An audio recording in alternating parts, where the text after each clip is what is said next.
Yes. Can you buy some snacks for me?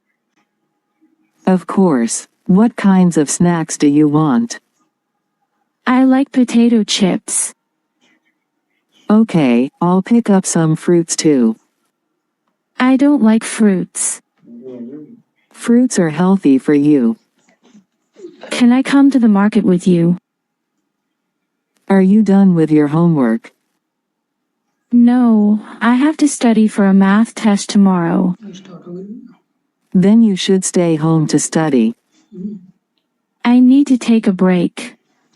I've been studying all day. Okay, we'll only be gone for an hour. Can I get an ice cream on the way home? I thought you needed to study. I've studied enough.